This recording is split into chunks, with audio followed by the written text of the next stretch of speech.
Hello guys, welcome back my YouTube channel. അപ്പോൾ ഇന്നത്തെ recipe ചെറുപയറും പരിപ്പ് പായസമാണ്.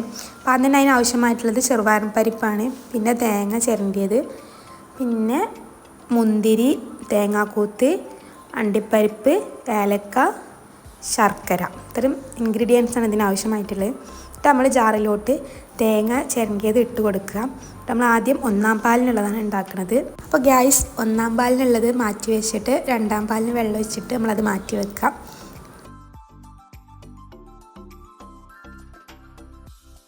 അപ്പോൾ ഗ്യാസ് ഇനി നമ്മൾ ചെറുപയർ പരിപ്പ് ഒന്ന് വറുത്തെടുക്കണം.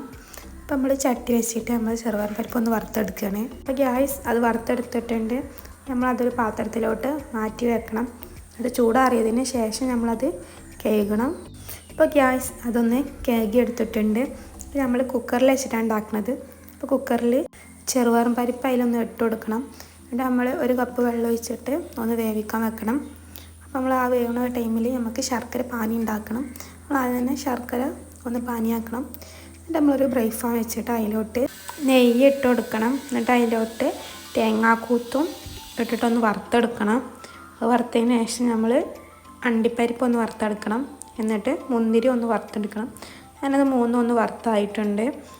അപ്പോൾ ഗ്യാസ് അങ്ങനെ നമ്മൾ കുക്കറിൽ വെച്ചിരുന്നത് ഇവിടെ ആയിട്ടുണ്ട്. അപ്പോൾ നമ്മളത് ഒരു പാത്രത്തിലോട്ട് മാറ്റണം. എന്നിട്ട് നമ്മൾ അതിലോട്ട് ശർക്കര പാനി ഒഴിച്ച് കൊടുക്കണം.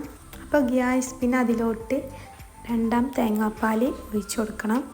അപ്പോൾ അത് ഒഴിച്ച് കൊടുത്തിട്ടുണ്ട്. പിന്നെ അതിലോട്ട് ലേശം ഉപ്പിട്ട് കൊടുക്കണം. പിന്നെ നന്നായി ഒന്ന് മിക്സ് ചെയ്തെടുക്കുക. അങ്ങനെ അത് നന്നായി മിക്സ് ആക്കിയിട്ടുണ്ട്. പിന്നെ അതിലോട്ട് ഏലക്ക പൊടിച്ചത് ഇട്ട് കൊടുക്കണം. അത് ഇട്ടിട്ട് തിളച്ചതിന് ശേഷം അതിലോട്ട് ഒന്നാം പാല് ഒഴിച്ച് കൊടുക്കണം. പിന്നെ ലേശം മിൽക്കി മേഡ് ഒഴിച്ച് കൊടുക്കണം. മിൽക്കി മേഡ് ഒരു പ്രത്യേക ടേസ്റ്റ് കിട്ടും. അങ്ങനെ മിൽക്കി മേഡ് ഒഴിച്ച് കൊടുക്കുന്നുണ്ട്. എന്നിട്ട് നന്നായി അതൊന്ന് മിക്സ് ചെയ്തെടുക്കുന്നുണ്ട്. നന്നായി മിക്സ് ആക്കിയതിന് ശേഷം നമ്മൾ അതിലോട്ട് ആ വറുത്ത് വെച്ച തേങ്ങാക്കൂത്തും അണ്ടിപ്പരിപ്പും മുന്തിരിയും ഇട്ട് കൊടുക്കുന്നുണ്ട്. അപ്പോൾ ഗ്യാസ് നമ്മൾ ചെറുപയർ പരിപ്പ് പായസം അങ്ങനെ റെഡി ആയിട്ടുണ്ട്.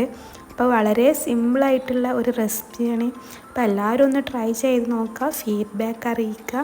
വീഡിയോ ഇഷ്ടമായാൽ ലൈക്കും ഷെയറും സബ്സ്ക്രൈബും ചെയ്യുക. അപ്പോൾ നെക്സ്റ്റ് വീഡിയോ കാണുന്നവരെല്ലാവർക്കും ബൈ ബൈ.